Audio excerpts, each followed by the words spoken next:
Gaze, condenada às minas por uma morte que não causou, e em vez disso, entregue ao rei amaldiçoado. 18 invernos de silêncio, um reino de lobos que o chamava de quebrado.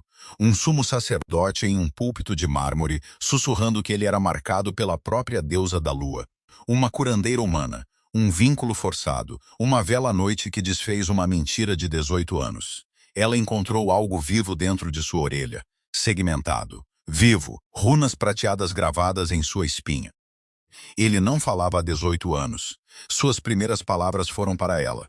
Eu consigo ouvir seu coração bater. Templos em chamas, matilhas uivantes, o túmulo de uma luna morta, um diário de fita verde, correntes de prata nos pulsos de um sacerdote, um rei alfa emergindo do exílio com a voz que enterraram. Ele encostou a testa na dela junto à fogueira moribunda.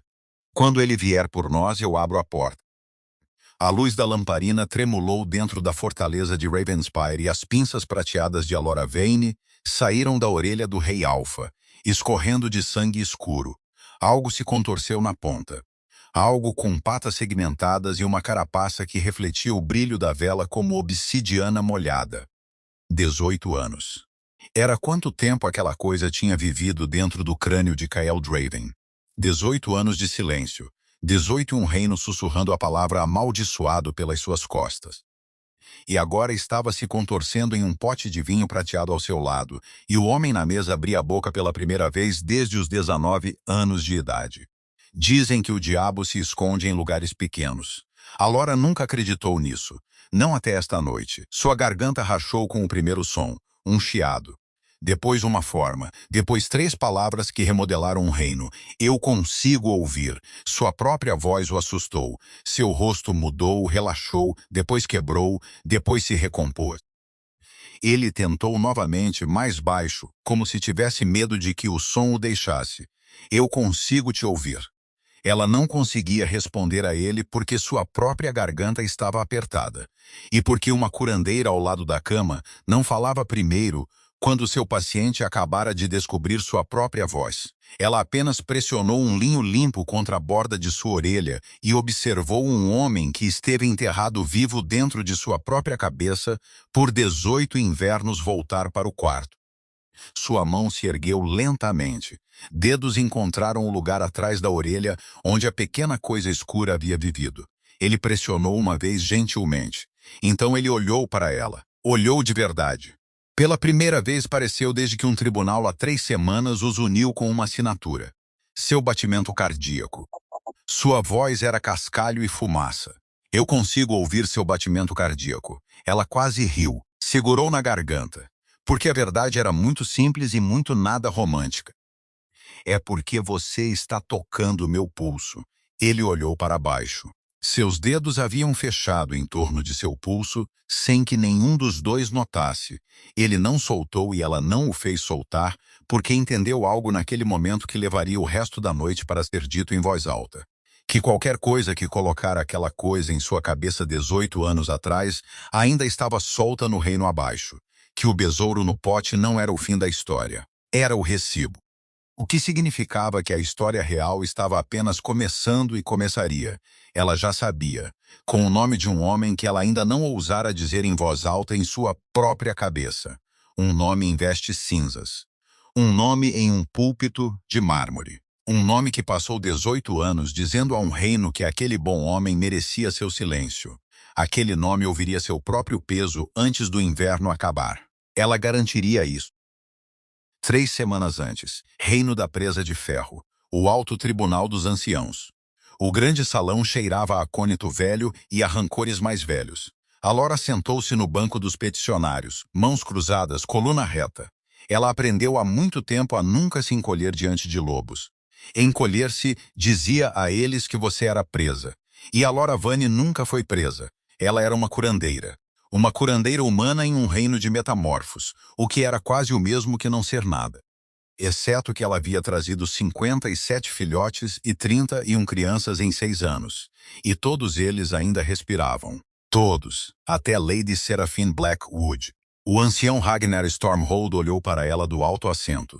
68 invernos haviam esculpido seu rosto em algo que parecia meio lobo, meio granito. Ele era justo, tão justo quanto a lei antiga permitia, o que não era o mesmo que justo, Sra. Vane.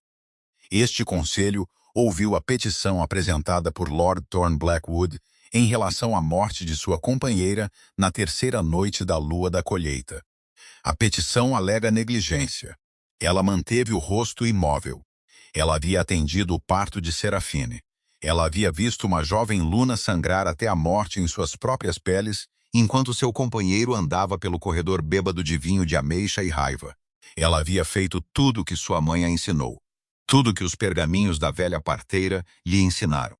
Tudo o que os textos médicos humanos contrabandeados que ela leu à luz de velas por uma década lhe ensinaram. Serafine morreu de qualquer forma. O filhote morreu com ela. E uma mulher morreu que não deveria ter morrido, atrás de Alora.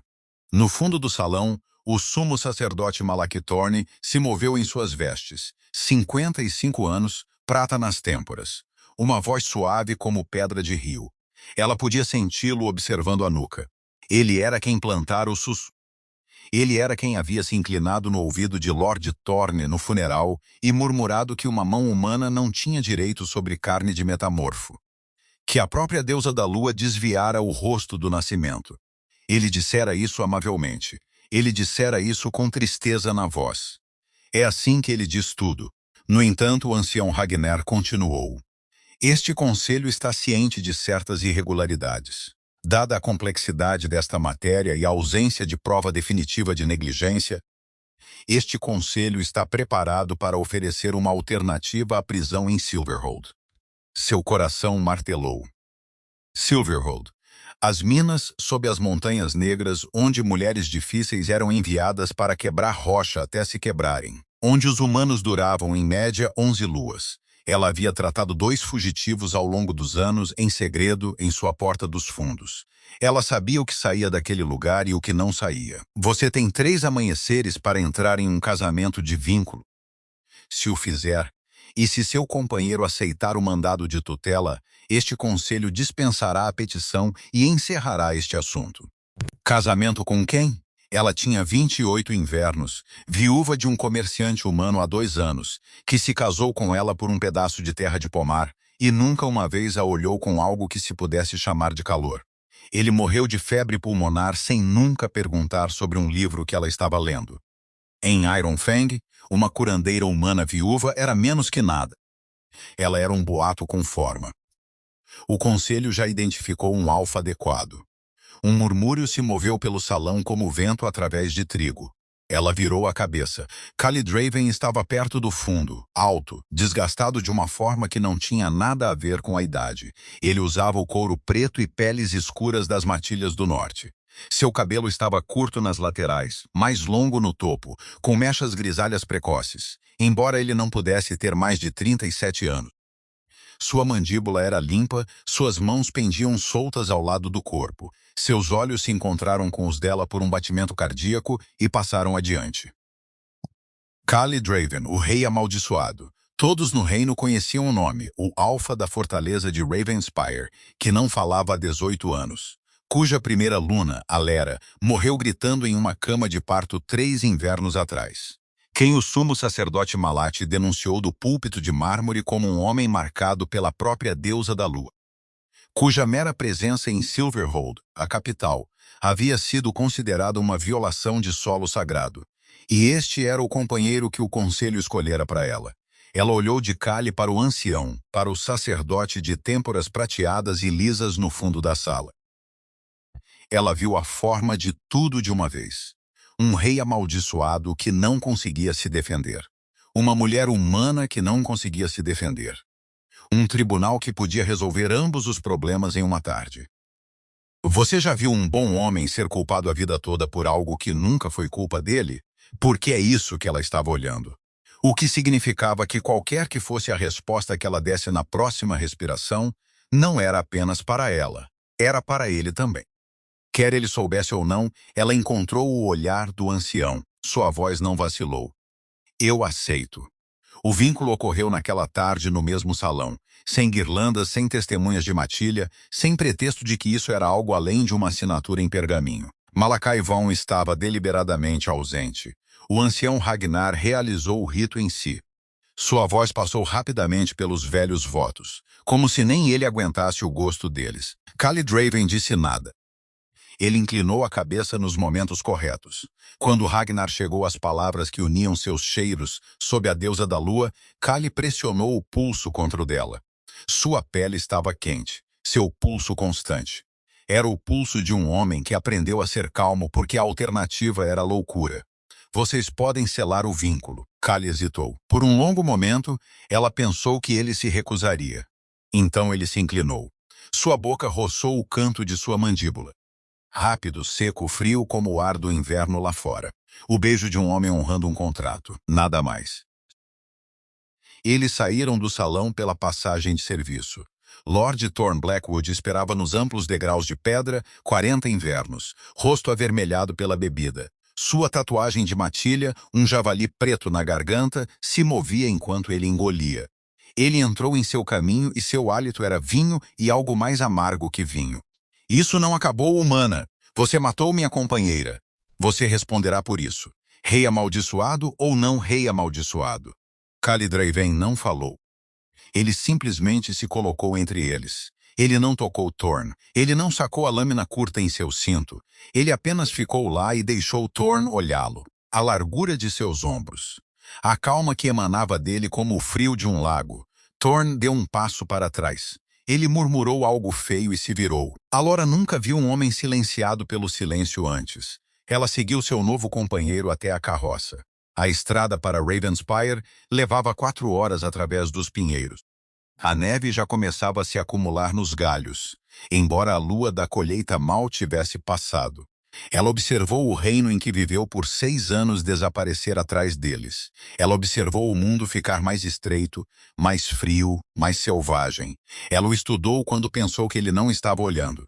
Seu rosto havia sido esculpido pelo vento e pela dor. Suas mãos nas rédeas estavam cicatrizadas nos nós dos dedos. O tipo de cicatriz que um homem ganha ao cortar sua própria lenha por 20 invernos porque os servos que lhe eram permitidos haviam sido escolhidos por outra pessoa. A cada 40 segundos, mais ou menos, sua mandíbula se contraía, depois relaxava. Um pequeno tique involuntário, dor em algum lugar atrás de sua orelha, ela tinha quase certeza. Ela tentou falar com ele uma vez para testar a história que o reino todo contava sobre ele. Perguntou quanto faltava. Ele não virou a cabeça, nem mesmo piscou, surdo, exatamente como dizem. Exceto quando a égua tropeçou em uma raiz escondida, ele corrigiu as rédeas antes que o animal terminasse de mudar de peso. Quando uma pinha caiu na lona da carroça atrás deles, ele não se assustou. Quando a roda bateu em um buraco, ele estabilizou a carga um fôlego antes que o choque chegasse ao seu quadril. Surdo ao som, não surdo ao mundo. Seu corpo ainda estava ouvindo, apenas não com os ouvidos. Ela anotou isso. Ela tinha o hábito de anotar coisas. Sua mãe costumava dizer, a única razão pela qual ela ainda estava viva, aos 28 anos, em um reino que não queria que ela estivesse. Eles seguiram em frente. Na metade da subida, ela o pegou olhando para ela pelo canto do olho. Um olhar breve, avaliador. Não o modo como um homem avalia uma esposa. O modo como um lobo avalia a estranheza de uma mulher que não parecia ter medo dele. Ela não tinha medo dele. Ela tinha medo de muitas coisas. Silverhold, as minas, o púlpito em Silverhold, o que o inverno custaria, o que o kit de sua antiga parteira custaria para recomprar. Se suas mãos parariam de sentir a forma do pulso moribundo de Lady Seraphine dentro delas. Ela tinha medo de muitas coisas. O rei amaldiçoado não estava na lista.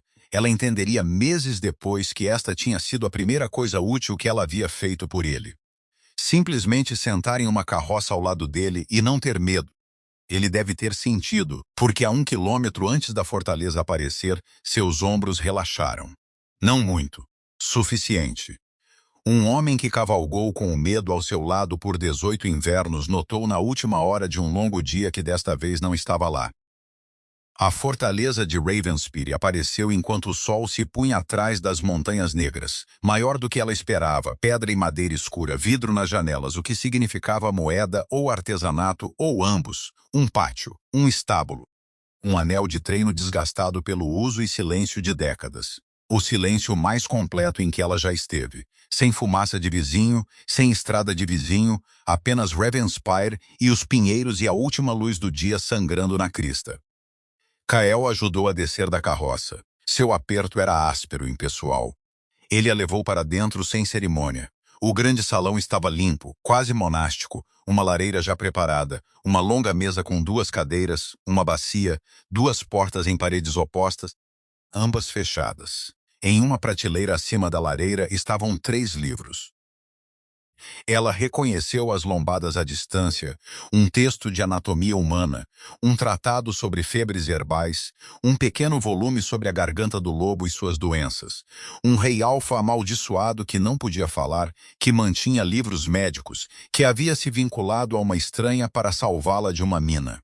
Ela ainda não o entendia. Ela iria entendê-lo. Ela era muito boa em entender pessoas assim que as colocava dentro de uma porta. Kael tirou uma pequena lousa do bolso do casaco e escreveu 3 palavras em uma caligrafia cuidadosa e compacta. Você pega o quarto oeste. Eu durmo perto do fogo. Ela leu. Leu de novo. Ela havia esperado muitas coisas desta noite, não isso. Sua língua se moveu antes que ela pensasse. Isso não é necessário. Ele observou sua boca. Ele não podia ouvir, mas ele a lia. Ele balançou a cabeça uma vez e escreveu novamente. Já está decidido. Uma parte dela que estava preparada para algo pior relaxou. Algo mais quieto, descontraído, também. Ela estava preparada para suportar as mãos de um estranho. Ela não estava preparada para a cortesia de um estranho. Tudo bem, obrigado. Ele assentiu. Ele foi acender o fogo. Ela levou sua pequena mala para o quarto oeste. Uma cama estreita, um edredom remendado, um fragmento de espelho rachado, uma janela voltada para os pinheiros e na mesa ao lado da cama um quarto livro, mais antigo que os outros. A capa estava rachada. O título estava quase apagado. Ela o levantou. Estudo avançado do ouvido surdo e das doenças do crânio. Ela sentou-se na beira da cama. Suas mãos estavam firmes. Seu estômago não estava. Um rei alfa amaldiçoado que possuía um texto sobre doenças do crânio. Um homem que todos diziam que estava quebrado. Que, ela suspeitava, estava sentado em sua própria lareira neste exato momento, sentindo mais dor do que jamais admitira qualquer outra alma viva. Ela se sentira inútil desde Serafine. Ela não se sentira inútil na última hora. Isso, ela percebeu com uma pequena reviravolta assustada. Foi a primeira mudança de uma longa noite. Ela não dormiria por horas. Em vez disso, ela se deitou na cama estreita com o quarto livro aberto em seu peito. Ela ouviu no profundo silêncio de uma fortaleza montanhosa o pequeno som de um estranho se movendo cuidadosamente ao redor de sua própria lareira para não acordá-la. Ela ouviu ele acender o fogo. Ela ouviu ele lavar uma caneca na bacia. Ela ouviu ele deixar cair um pedaço de lenha e pausar um bom 3 batimentos cardíacos antes de endireitá-lo. Como se ele tivesse se assustado com sua própria lenha caída. O que era estranho para um homem surdo. Porque um homem surdo não podia se assustar com um som. A menos que ele sentisse a vibração. A menos que ele tivesse sido treinado para sentir cada vibração, porque a vibração era a única forma de escuta que um homem em silêncio tinha. Ela anotou isso também. Ela ainda estava anotando quando o estrondo veio do grande salão. Pesado, úmido, o som de um corpo encontrando pedra. Ela estava se movendo antes que sua mente a alcançasse. Seu hobby estava em seus ombros. Seus pés estavam nus nas pedras frias. Sua mão já estava na porta. Ela não sabia, enquanto abria a porta, que estava prestes a mudar o curso de um reino. Ela apenas sabia que um bom homem estava no chão atrás daquela porta. E ela era, esta noite, a única curandeira no mundo que já havia decidido olhar. Khalid Raven estava caído no chão ao lado da lareira. Uma mão arranhada contra o lado direito de seu crânio. A outra estava travada na perna da mesa, com tanta força que a madeira rangia. Seu rosto estava escorrendo suor, seus dentes estavam expostos. Finas tremores corriam por todo o seu corpo. Sua mente de curandeira cortou o medo como uma lâmina. Ela se ajoelhou, ela pegou seu pulso. Seu pulso estava rápido, filiforme, errado. Ela inclinou seu rosto em direção à luz da lamparina. Sua pupila direita estava dilatada, a esquerda estava normal. Pressão dentro do crânio, súbita, ruim. Seus olhos foram para sua orelha direita. No pequeno brilho dourado, ela viu um fio escuro e fino na borda. E dentro do canal, algo que tinha ângulos que uma coisa natural não deveria ter. Ela aproximou a lamparina, segurou a respiração, os ângulos se moveram, seu estômago revirou. Ela não desviou o olhar. Pegou a lousa do chão onde havia caído. Seu pedaço de giz havia sumido. Ela tateou cegamente em busca de um pedaço de madeira carbonizada na lareira e escreveu na lousa em letras chamuscadas e feias. Algo está vivo em sua orelha. Deixe-me tirá-lo. Ela segurou a lousa perto de seu rosto. Seus olhos se abriram. Escuros, avermelhados, cheios de um sofrimento tão antigo que ela podia senti-lo emanar dele como calor. Ele leu as palavras. Leu 2 vezes. Ele olhou para ela. Olhou de verdade, pela primeira vez, e ela viu o cálculo se mover por trás de sua dor. Ele estava pensando em cada curandeira que o precedera. Todos que o haviam mentido. Todos que haviam dado de ombros. Todos que haviam falado de maldições. Ele estava decidindo se podia suportar mais uma. Ele a sentiu uma vez. Mal, o que ela pensaria depois. Foi a coisa mais corajosa que ela já viu um homem fazer. Ela se moveu. Fogo na lareira da cozinha bem quente. Água no pote de cobre, seu pequeno kit de sua mala, as finas pinças de prata que ela usava para lascas e vidro. O fórceps curvo pelo qual ela trocou um cordeiro há 2 invernos. Prata, toda ela. A prata não corrompia a carne de metamorfo como o ferro. Ela aprendeu isso cedo. Ela esterilizou as pinças na água fervente, depois sobre a chama até brilharem, depois as colocou sobre linho limpo para esfriar. Azeite morno em uma pequena tigela de barro, aquecido ainda mais, aspirado em um conta-gotas esguio. Ela usara esse truque 2 vezes antes, em crianças com besouros no ouvido. Insetos odiavam-o. Eles vinham em direção à luz. Callie se arrastou para a cadeira à mesa. Sua cabeça estava em suas mãos. Seus ombros tremiam. Quando ela tocou seu ombro, ele levantou o rosto. Ela apontou para a mesa.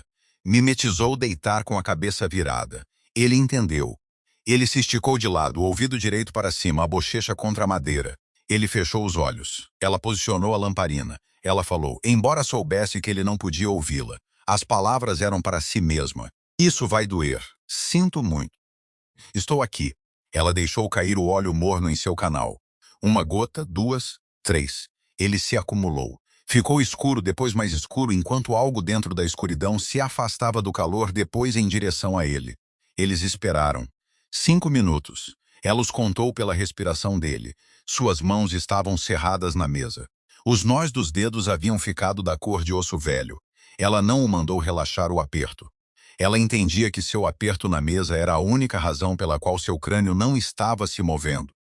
Então ela ouviu. Um corpo segmentado surgiu na boca do canal, preto como tinta derramada, brilhante, úmido de óleo e sangue velho. Patas. Ela contou 6, farpadas nas pontas. Ela pegou as pinças finas. Sua mão não tremeu. A primeira tentativa falhou. A coisa recuou mais fundo, mais rápido do que ela esperava. Callie soltou um pequeno som sufocado em sua garganta. Um som que ele provavelmente não fazia em voz alta há 18 anos. Ela trocou de instrumento, o fórceps curvo. Ela podia ver o que achava ser a junta atrás da cabeça, se é que tinha cabeça. Ela pegou firmeza, ela segurou, ela puxou lenta, uniformemente. Ela havia recolocado um ombro uma vez para Farrier. Era o mesmo puxão. Pressão constante. Não puxe, nunca puxe. As mãos de Callie rangeram contra a mesa. Seu corpo tremeu. Ele não moveu a cabeça. A coisa saiu de uma vez. 2 polegadas de comprimento. 6 patas.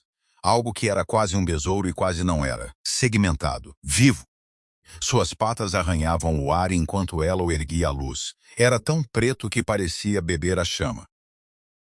E ao longo de suas costas, capturando no brilho da lamparina, correndo do tórax à cauda, havia uma fina linha deliberada de prata. Não uma cor, uma gravação. Runas, pequenas e precisas, do tipo que um joalheiro esculpe, do tipo que um sacerdote esculpe.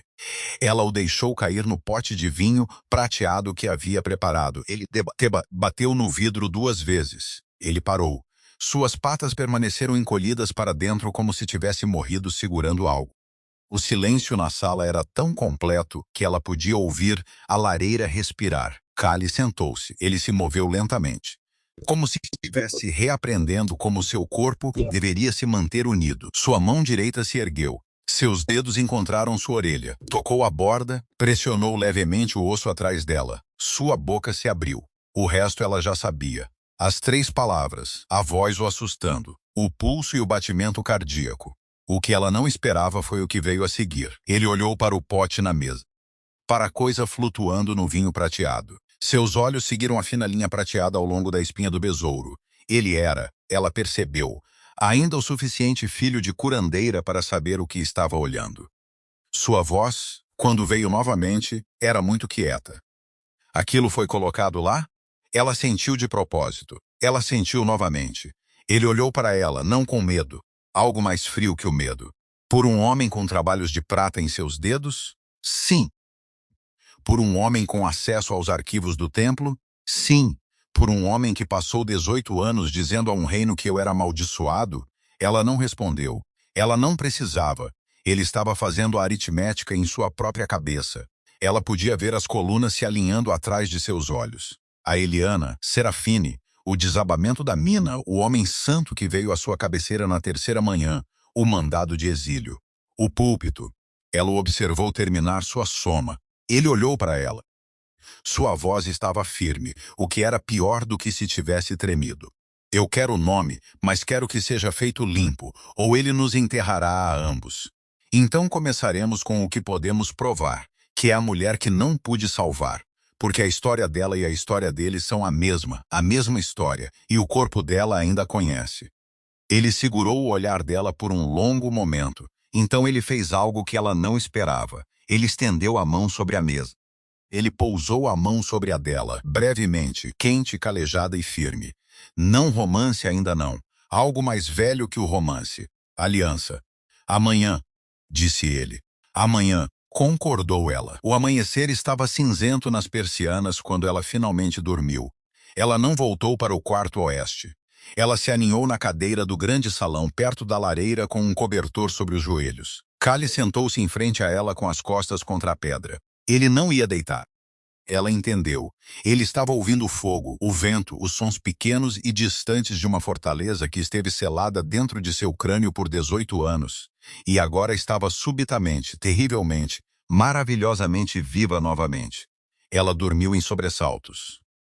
Cada vez que ela acordava parcialmente, ele ainda estava lá, observando o pote na mesa, observando a porta, observando-a.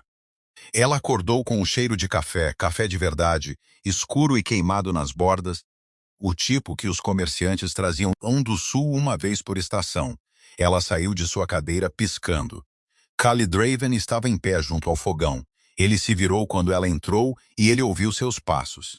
Ela podia ver isso no pequeno atraso antes que ele parecesse casual sobre isso. Bom dia. Sua voz já estava mais forte do que na noite anterior, um pouco mais suave. Ele havia praticado enquanto ela dormia. Bom dia, Alpha. Você salvou minha vida. Você não precisa me chamar de Alpha, não até que eu tenha outro nome para você. Kael. Ele sorriu. Ainda era hesitante, um músculo reaprendendo seu próprio uso, mas era um sorriso real. Ele colocou uma caneca de café na frente dela. Ele serviu ovos e pão escuro e um pequeno prato de queijo de cabra. Ela o observou se mover. Ele se moveu com cuidado. Cada arranhão de uma panela, cada tilintar de uma tampa, cada estalo da lenha. Seus ombros se contraíam e depois eram deliberadamente forçados para baixo, 18 anos de silêncio. E agora o mundo estava gritando para ele. Você vai ter dor de cabeça ao meio-dia, disse ela a ele. Já estou tendo. Então coma, depois durma. Então começaremos a trabalhar em você, em sua voz, nas runas, naquele besouro, naquele nome que ainda não estamos dizendo em voz alta. Ele pousou sua própria caneca. Ele a olhou por cima dela. A Lara, o modo como ele disse. Ela não estava preparada para o modo como ele disse. Como se estivesse testando se o nome dela teria peso em sua própria boca. Como se ele quisesse que tivesse. Sim, eu não me casei com você para ter uma curandeira. Eu sei. Eu me casei com você porque um sumo sacerdote, em um púlpito de mármore, disse ao meu reino que uma mulher humana não tinha negócios em colocar as mãos em carne de metamorfo. Ele disse isso sobre minha aluna uma vez, palavras diferentes. Mesma voz. Ele pausou. Ele considerou quanto de si mesmo estava preparado para entregar a ela antes do café da manhã. Eu pensei que talvez você entendesse o que é ser olhada e não vista. Eu pensei que talvez você não mentiria para mim sobre minha própria dor. Eu não minto sobre a dor, minha ou de qualquer outra pessoa. Eu sei disso agora. Ele tomou um gole. Ele pousou a caneca. Ele assentiu uma vez para nada em particular, como se tivesse resolvido uma discussão que estava tendo consigo mesmo há muito tempo. Então trabalhamos. Tarde naquele dia, envolta em seu manto de pele, ela o seguiu para os fundos da fortaleza. A neve havia caído durante a noite, fina e crocante. Ele caminhou sem falar. Ela não o pressionou. Ele parou em um pequeno cercado sob um grande abeto azul. Dentro da cerca havia uma única pedra, sem modelagem, sem inscrição. Ele não havia sido permitido inscrevi-la. Ela entendeu. Não oficialmente. Reis amaldiçoados não recebiam nomes de seus mortos. Ele disse o nome para ela, para que a pedra o ouvisse em voz alta, talvez pela primeira vez em 3 anos. Luna Lera Draven, 20 invernos. Amada. Ela não falou. Ela não ofereceu condolências. Ela aprendeu cedo que o luto não queria conforto. O luto queria reconhecimento. Ele encarou a pedra. Ela morreu no parto. Inverno do 3º ano de nosso vínculo. O filhote estava pélvico. O cordão estava em volta de sua garganta. A parteira que chamei demorou 2 horas por causa de uma nevasca. Quando ela chegou até nós, minha Luna estava em trabalho de parto há 19 horas. Ela morreu com a mão na minha. Eu não podia ouvir ela me pedir água. Sua voz não quebrou. Fez algo pior. Ficou uniforme. Malachi estava no púlpito de mármore em seus ritos funerários. Ele disse às matilhas reunidas que a deusa da lua havia punido um alfa amaldiçoado tirando sua Luna. Ele colocou o voto de me exilar de Silverhold. Ele o carregou. Ele o carregou porque precisava que fosse carregado. Você entende? Pensei naquele funeral por 3 anos. Todas as noites, todas as horas de descanso. Ele não estava pregando, ele estava guiando e eu não sabia por quê. Ela pensou nas runas do trabalho em prata do besouro. Uma mão de sacerdote, disse ela baixinho. Acho que sim. Ele virou a cabeça. Ele olhou para ela, não para a pedra, para ela. Diga.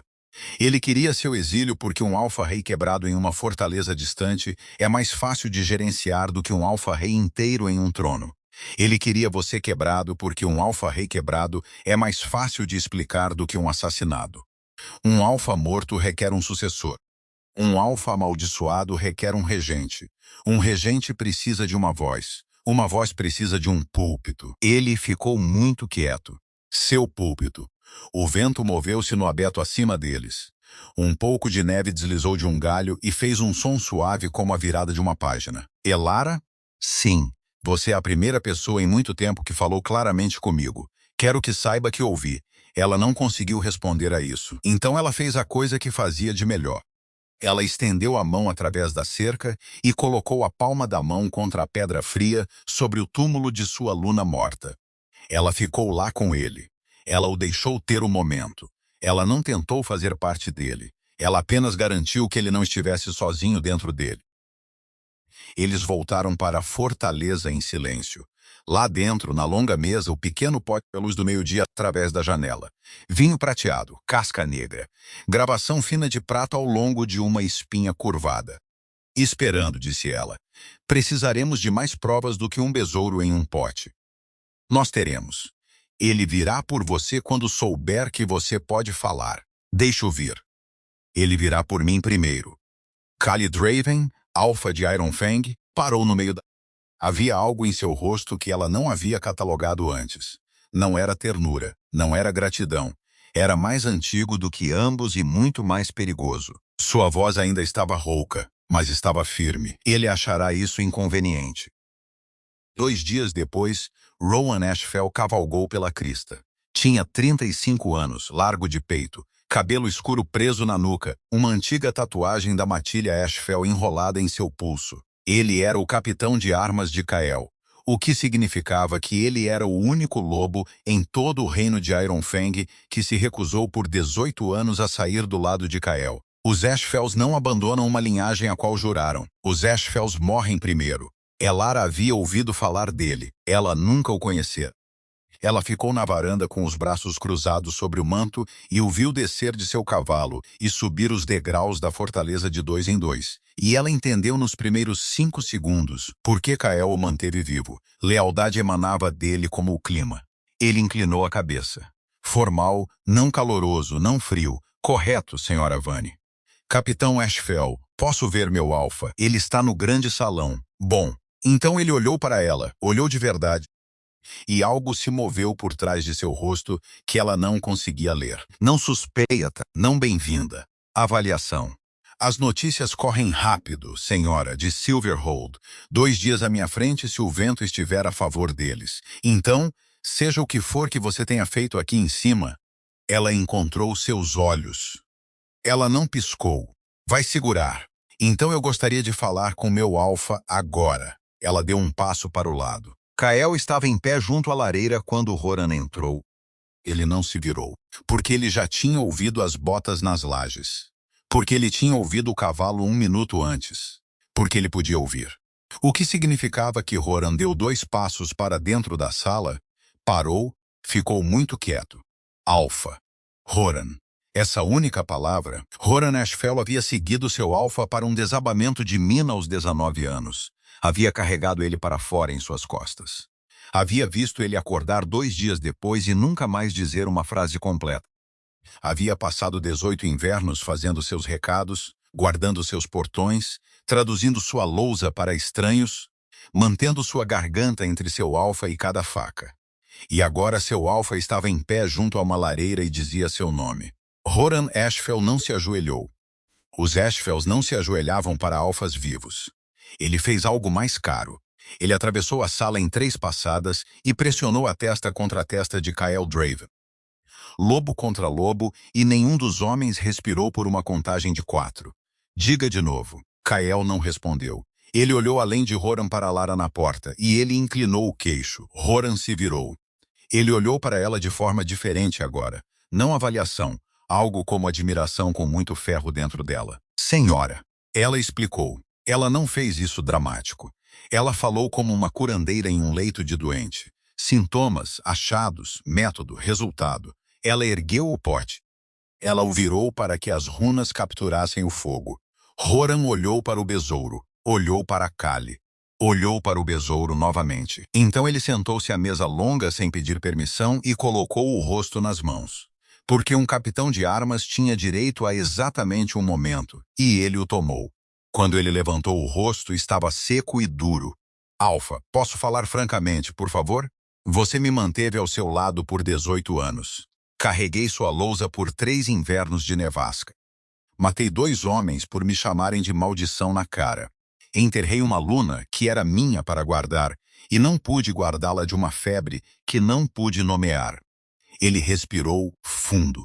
Então, quando eu cavalgar de volta por aquela crista e voltar para Silverhold e ficar no alto tribunal dos anciãos e olhar o sumo sacerdote Malativorne nos olhos, o que você quer que eu diga a ele? Diga nada. Nada. Monte de volta por aquela crista e vá para Silverhold e fique em seu salão e entregue-lhe o mandado selado que você foi enviado para entregar e receba o mandado selado dele em troca e saia novamente. Não diga nada. Não mostre nada, nem mesmo que você entendeu uma mudança no vento. Horan considerou isso. Ele assentiu uma vez, então sua boca fez algo que não era bem um sorriso. Era a forma que a boca de um lobo fazia antes de fechar na garganta de um veado. E quando chegar a hora, Alfa. Quando chegar a hora. Horan. Sim, você não terá que me pedir 2 vezes. Não, Alfa. Ele se levantou. Ele inclinou a cabeça para a Lara. Desta vez o movimento de cabeça foi diferente. Ainda era formal, mas tinha uma nova borda por baixo. Um lobo reconhecendo a pessoa que alimentou sua matilha. Senhora Vane, capitão, obrigado. O que não era, ela suspeitou uma palavra que Roran Ashworth frequentemente dava.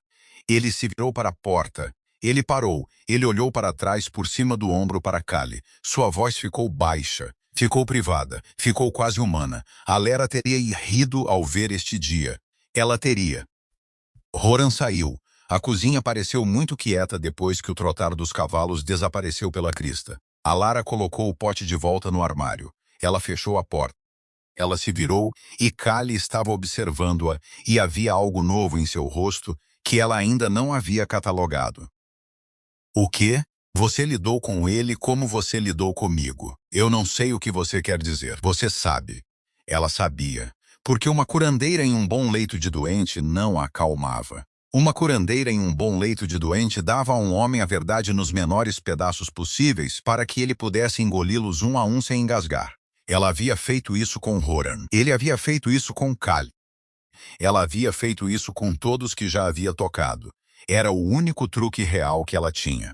Callie atravessou a cozinha. Ele parou a um passo dela. Ele não a tocou. A Lara? Sim.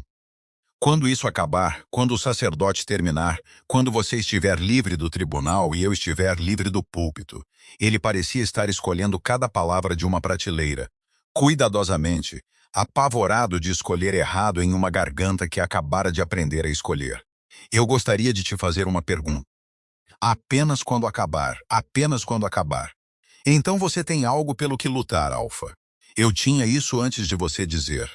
Ela se permitiu sorrir, pequeno, rápido. Um presente que ela pegou de volta antes que pudesse se tornar moeda. Vá sentar.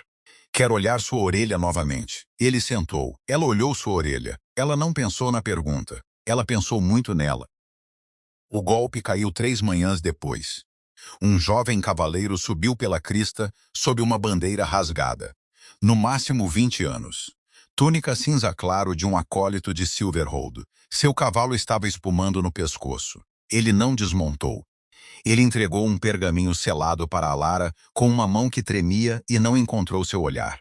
Então ele girou o cavalo e cavalgou de volta pela crista antes que ela tivesse quebrado o selo.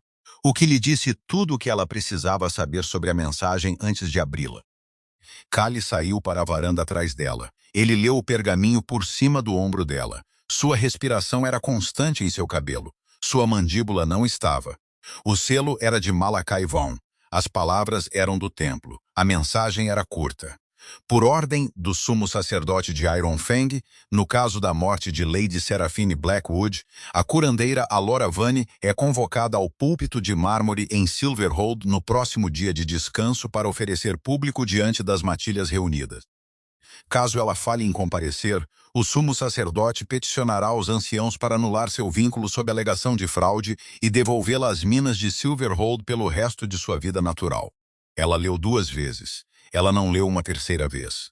Uma terceira leitura teria sido uma pequena traição à sua própria coragem. A voz de Callie era muito quieta. Você não vai. Eu irei, Alora. Se eu não for, ele vence 2 vezes. Ele pega o vínculo. Ele me pega. Ele pega a única razão pela qual você teve para falar diante dele. Se eu for, ele terá que me enfrentar em um salão lotado. Ele terá que manter sua máscara durante o dia. Ele não vai arriscar me matar em seu próprio púlpito. Ele é muito vaidoso para isso. Ele não precisa te matar no púlpito. Ele só precisa te quebrar no púlpito. Ele não pode quebrar o que nunca segurou. Aquela foi a 6ª coisa que ela disse em voz alta em 3 dias que não planejou dizer. Ela teria que parar de fazer isso porque Callie Draven tinha um jeito de ouvir cada uma delas. Ele não respondeu por um longo tempo. Então ele disse, e foi muito calmo, então eu cavalgo com você. Você ainda está sob o mandado de exílio de Silverhold. Então eu quebrarei o mandado, Callie. Alora, se um homem não pode quebrar um mandado injusto para ficar ao lado de sua companheira em seu julgamento, então ele nunca valeu a coroa que aquele mandado tirou dele. Seu peito fez algo para o qual ela não tinha linguagem. Ela não teria linguagem para isso tão cedo. Ela disse, tudo bem. Eles passaram os próximos 3 dias se preparando. A Lara revisou suas notas de parteira sobre o parto de Seraphine. Ela adicionou observações que havia descartado na época, as antigas contusões, o modo como Seraphine sussurrava. Por favor, não conte ao meu companheiro sob o som de uma contração. A Lara pensou na época que Seraphine quis dizer a dor. Ela não perguntou qual dor. Ela escreveu tudo agora. Gad-Gad com sua própria caligrafia firme e clara. Datas, medidas, ângulos de antigas fraturas, o padrão defensivo preciso de uma contusão em um pulso que havia sido torcido, não caído. Kael trabalhou em sua voz. Ele leu em voz alta do texto de anatomia. Ele leu em voz alta do Tratado sobre Febres Herbais. Ele leu em voz alta até sua garganta roucar e Alar o fez parar. E então ele leu em silêncio, seus lábios ainda formando cada palavra. Porque 18 invernos de memória muscular tinham que ser desfeitos sílaba por sílaba, porque ele não pretendia entrar naquele salão e soar como um estranho em sua própria garganta. Na última noite antes da cavalgada, eles sentaram perto do fogo. Ela estava verificando a bagagem. Ele estava verificando uma pequena adaga que não precisava verificar há 3 invernos. Ela olhou para ele sem querer. Kael, sim. Se isso der errado, não vai dar errado. Se der. Ele pousou a adaga. Ele olhou para ela completamente. Se der, eu vou te tirar daquele salão viva.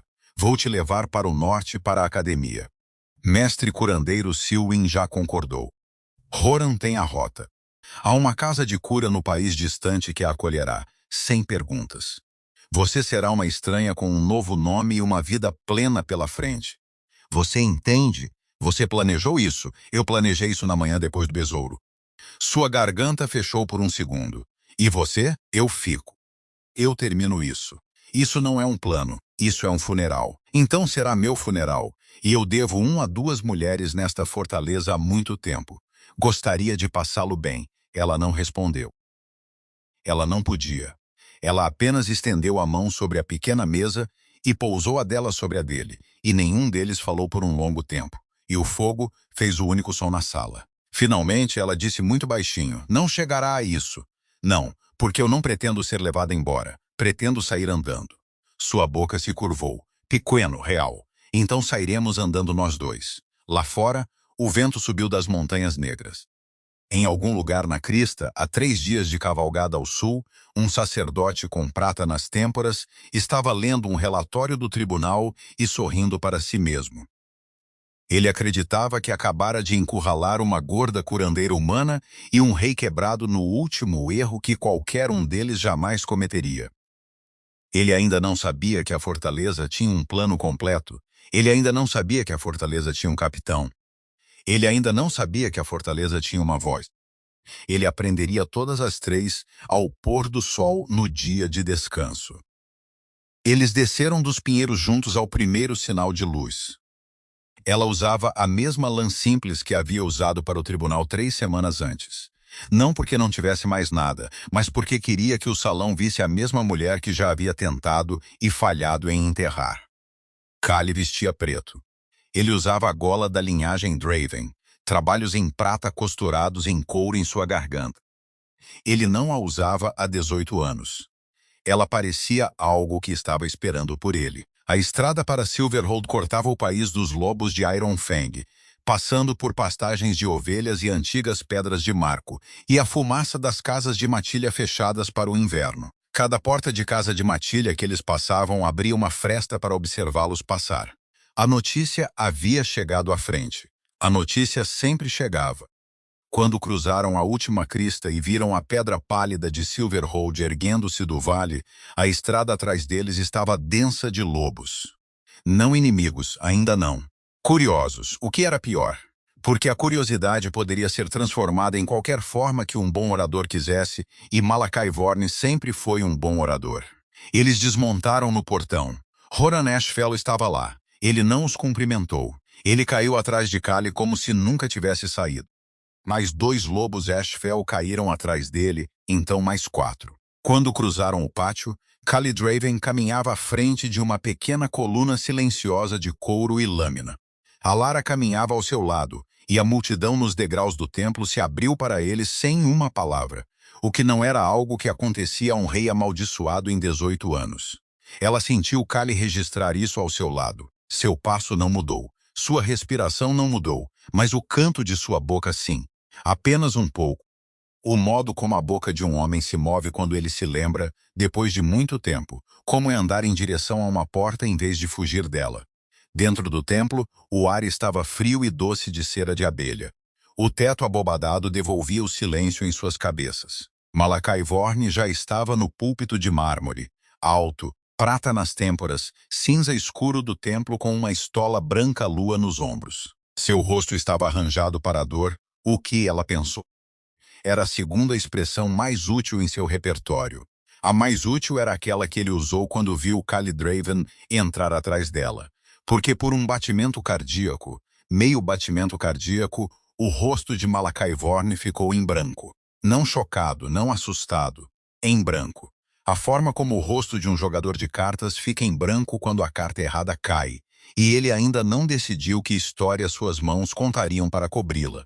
Então, a expressão de dor deslizou de volta como uma pantufa. Ele sabia. Ele não sabia o quanto, ele ainda não sabia como, mas ele sabia que um rei quebrado havia entrado em seu salão em seus próprios 2 pés diante de sua própria congregação, e um rei quebrado não deveria fazer isso. Ela guardou o segundo em branco em sua mente e pousou a mão silenciosamente no pergaminho dentro de seu manto. O salão se encheu. O ancião Ragnar Stormhold tomou seu alto assento. 2 outros anciãos o ladeavam. Ela escaneou seus rostos. Um deles era o ancião Corvin Marsh, que Malakai havia promovido no ano passado. Seu rosto já estava arranjado para um veredito. Malati ergueu as mãos. Sua voz era mel quente. Irmãos e irmãs das matilhas, reunimo-nos em tristeza hoje. Reunimo-nos para dar a um companheiro enlutado sua resposta. Reunimo-nos para ouvir a curandeira que esteve ao lado de Lady Seraphine Blackwood responder pelo que suas mãos não fizeram. Seus olhos triste, quase terno. Senhora Vane, levante-se, confesse. Talvez a deusa da lua lhe mostre misericórdia. Ela se levantou porque ele a havia mandado se levantar, e ela iria dar a ele o levantamento e pegar de volta todo o resto. Sumo sacerdote, fale, criança. Eu confesso uma coisa. Seu sorriso se aprofundou. Ele havia passado por 100 dessas confissões. Ele sabia a forma que tomavam. Ele já estava provando a forma da dela. Sim, eu falhei com Lady Seraphine. O salão suspirou como um só animal, mas não da maneira que você os ensinou a acreditar. A respiração não foi liberada. Ela não levantou a voz. Ela havia aprendido há muito tempo que um salão de lobos furiosos ficava em silêncio para uma voz mais rápido do que... Lady Seraphine Blackwood não morreu de um parto difícil. Ela morreu de um fígado rompido. Seu fígado não se rompeu naquela noite. Ele estava se rompendo há meses. Meses de danos silenciosos que não foram causados por nenhuma gravidez em seu corpo. Esse dano foi causado por um punho. Ela virou os olhos, lenta e deliberadamente, para o banco da frente, para Lord Thorn Blackwood, que já estava se levantando, já vermelho, já abrindo sua boca vermelha e bêbada para gritar com ela. O punho de seu companheiro. O salão explodiu. Thorn estava de pé e avançando. 2 lobos Ashfell se colocaram suavemente entre ele e o púlpito. E Thorn aprendeu em 3 segundos que lobos Ashfell não se moviam por companheiros enlutados. Malati ergueu as mãos. Sua voz cortou o barulho. Calúnia no templo. Senhora Vane, você ousa. Ela não parou, porque se parasse agora ia perder a coragem. E se perdesse a coragem agora, ia perder todo o jogo. Ela estendeu a mão em seu manto e tirou a pequena pilha de pergaminhos que havia preparado por 3 noites consecutivas sob a lareira de Kael Draven, suas notas de parteira. Cada medida, cada contusão, cada data, cada palavra privada que uma jovem luna moribunda lhe dissera nas horas antes de morrer, ela as levantou. No 17º dia da lua de gelo, disse ela, Lady Seraphine veio à minha clínica. Ela tinha 4 costelas quebradas no lado esquerdo. Ela me disse que havia caído de um cavalo. Lobos de sua linhagem não caem de cavalos. No 3º dia da lua longa, ela veio novamente. Seu pulso esquerdo estava quebrado de uma forma que só é quebrada por um aperto de uma mão maior que a dela. No 7º dia da lua do lobo, ela me perguntou se uma luna poderia obter um mandado de separação de seu companheiro vinculado por motivo de crueldade. Eu disse a ela que não, porque em Ironfang não temos tal mandado. E ela olhou para mim e disse, então eu morrerei naquela casa. O salão estava muito quieto, não silencioso, quieto. O que era pior porque quieto significava que cada lobo no salão estava ouvindo agora. Não Malati, mas a ela. Ela morreu naquela casa. Ela morreu de um fígado rompido. O fígado rompeu sob a pressão de uma contração final em velhos danos que um punho colocou lá. Ela não morreu de minhas mãos, ela morreu das dele. Ela se virou, ela apontou, não dramaticamente, diretamente. Aquele homem matou sua companheira? Thorne Blackwood uivou. Ele uivou como um lobo uiva quando uma corda se fechou. Era feio, e era cru, e era o som de um homem entendendo sua própria culpa diante de sua própria matilha. Ele investiu. Rowan o pegou pelo cotovelo. Mas 2 lobos Ashvel o pegaram pelos ombros. Ele foi arrastado para trás. A voz de Malaki era gelo agora. A melodia se foi, Sra. Vane. Você acusa um alfa vinculado de assassinato com a palavra de uma curandeira e uma pilha de pergaminhos. Eu o faço. Com que testemunha? Com a testemunha de exame forense. Estou formalmente peticionando a este salão uma revisão independente de um curandeiro dos mortais de Lady Seraphine Blackwood. Já enviei o pedido para o norte. Mestre curandeiro Silwen da Academia de Silverhold concordou em realizá-lo. Ela cavalga em 2 semanas. O sangue deixou o rosto de Malati Thorne. Não muito, não por muito tempo, mas ela viu. O ancião Ragnar viu. Ela tinha quase certeza que Horan também viu. Porque mestre curandeiro Silwen não respondia ao templo. Ela respondia à academia. Ela respondia aos anciãos. E ela não mentia para ninguém. O ancião Ragnar inclinou-se em seu alto assento. Sua voz velha era cascalho. Senhora Vane, esta petição é concedida. Oficialmente, mestre curandeiro Silwen examinará os restos mortais. Este conselho ouvirá suas descobertas. Nenhuma mão do templo tocará aquele corpo entre agora e então. Malachi virou-se para ele com o sorriso mais suave de sua vida. Ancião mestre, com respeito. Com respeito, sumo sacerdote. Este não é o seu salão hoje. O templo inteiro ouviu.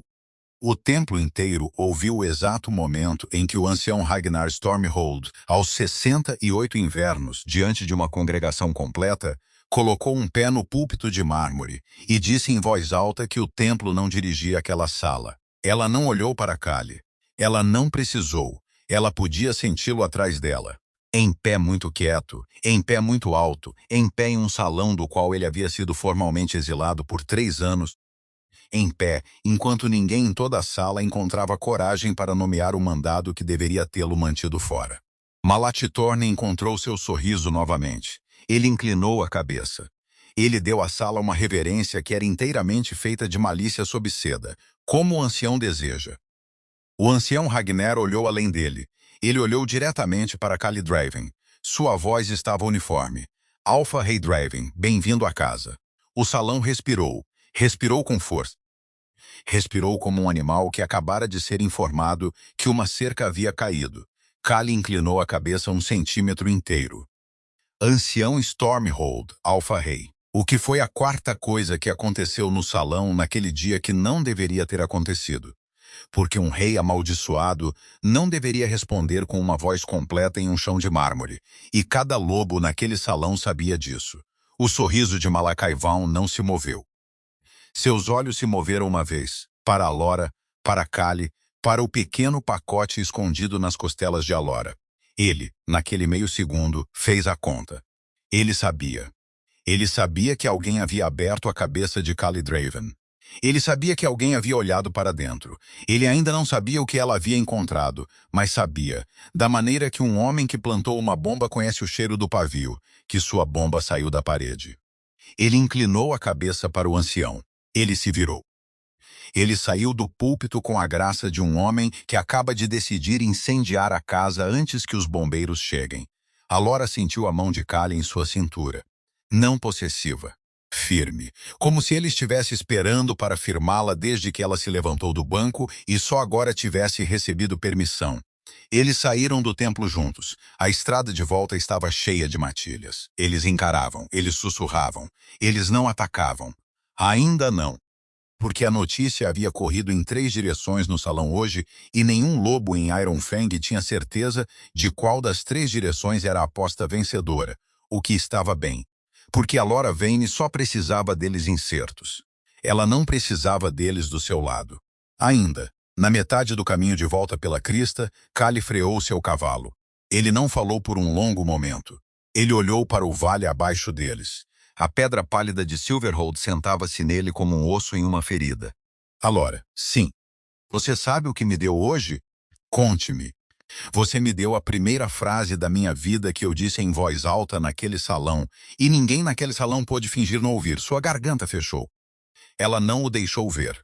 Ela apenas estendeu a mão pelo espaço entre seus cavalos e pousou seus dedos brevemente contra sua manga. Haverá mais frases. Sim, ele virá por nós antes que Sylvain cavalgue. Deixe-o vir. Ela olhou para ele. O vento moveu seu cabelo. Sua mão nas rédeas estava firme. Ele parecia, pela primeira vez desde que a conheceu, um homem que possuía o chão sob seus próprios pés. Ela disse muito baixinho, "Você parece um rei alfa hoje, Kael Draven." Ele olhou para ela. Sua boca fez aquela coisa pequena e real que ela fazia agora, às vezes, quando ela não era cuidadosa. Eu tive uma boa professora. Eles seguiram em frente. Mal haviam chegado a Ravenspire quando o segundo golpe caiu. Uma velha esperava nos degraus da fortaleza. 60 invernos. Cinza da manhã, cabelo puxado para trás, olhos vermelhos na borda. Ela ficou de pé enquanto eles subiam, e ela não se curvou, e ela não se inclinou, e ela não baixou os olhos, porque ela veio para queimar sua própria casa antes que outra pessoa o fizesse por ela. Kael desmontou primeiro. Ele ofereceu a ela a pequena cortesia de sua mão para subir os degraus da varanda. Ela a pegou. Ela o olhou como velhas olham para reis quando não tem mais nada a perder por olhar honestamente. Rei Alfa, Lady Morwenna Blackwood. A Lora sentiu o nome cair em seu estômago, porque Morwenna Blackwood era a mãe de Lord Thorne, a sogra de Serafina. O que significava que Morwenna Blackwood havia criado o homem que matou sua própria nora. A boca de Morwenna tremeu uma vez. Ela se firmou. "Posso entrar?" Eles a levaram para o grande salão. A Lora colocou uma caneca de cidra quente em suas mãos. Morwenna não a bebeu. Ela a segurou porque segurá-la impedia suas mãos de tremerem fora de seus pulsos. E então ela alcançou a frente de seu manto e tirou um pequeno livro de couro, encadernado em bezerro macio, embrulhado em uma tira de linho, amarrado com um pedaço de fita verde que a Lora reconheceu do próprio pescoço de Serafina. Ela o colocou na mesa. Minha nora mantinha um diário. Ela o mantinha em um livro oco em minha biblioteca. Ela me disse, antes que sua hora chegasse, ela disse, "Se algo acontecer comigo, mãe, prometa-me que você pegará o livrinho verde antes que Thorne o encontre. Prometa-me que você o guardará. Prometa-me que você não o lerá a menos que não consiga mais suportar o silêncio." Ela olhou para a Lara, não para Kael. "Eu não consigo mais suportar o silêncio." A Lara não tocou no livro. "Ainda não. Você o leu?" "Eu li. Tudo. Tudo." "Então me diga primeiro, com suas próprias palavras, o que está dentro." Porque uma curandeira pegou a história da testemunha primeiro antes que a testemunha pudesse ser moldada pelas perguntas de qualquer outra pessoa, porque essa era a única maneira de obter a verdade limpa. Morwenna Blackwood engoliu 2 vezes. Ela encarou a caneca em suas mãos. "Minha nora não foi fiel ao meu filho." Continue. "Ela era infeliz naquela casa. Ela estava assustada naquela casa. Ela foi ferida naquela casa. E ela era jovem. E um homem em vestes cinzas ofereceu a ela conforto. Ela pensou que era espiritual. E então ela pensou que era mais. Ele é um homem muito persuasivo. Ele sempre foi um homem muito persuasivo." A Lara não precisou perguntar qual homem. Malaki Thorne. Malaki Thorne. A mão de Kali fechou muito silenciosamente na borda da mesa. A boca de Morwenna se contorceu, mas ela continuou. Ela engravidou. Ela não sabia de quem. Ela estava aterrorizada. Ela foi até ele, para Malaki. Ela pediu ajuda a ele. Ela escreveu naquele livro que ele lhe deu ervas. Ervas também. Ervas para acabar com isso. Porque um escândalo no templo seria sua ruína. Porque um bastardo em sua barriga seria sua morte nas mãos de Thorne. Porque a voz de Morwenna quebrou e se reformou como um osso mal realinhado. Porque ele disse a ela que as ervas eram seguras. A Lara sentiu algo em seu peito ficar muito frio e muito quieto. Que ervas? Pennyroyal, Simicífuga, Tanásia. Ela os nomeia naquele livro. Ela nomeia a quantidade. Ela nomeia quando. A Lara fechou os olhos por uma respiração completa. Porque Pennyroyal, Simicífuga e Tanásia nas doses que uma luna assustada em seu 3º trimestre tomaria quando um sacerdote lhe dissesse que era seguro, não acabariam com uma gravidez tardia. Eles rasgariam um fígado. Eles rasgariam um fígado que já estava machucado por meses de um punho. Eles transformariam um parto difícil em uma hemorragia. Eles matariam uma jovem Luna diante de sua curandeira humana. E a curandeira humana passaria 3 semanas depois sendo informada de um púlpito de mármore que a morte foi culpa dela. Ela abriu os olhos. Ela olhou para Kali. Kali estava olhando para Lady Morwena. Seu rosto estava extremamente calmo.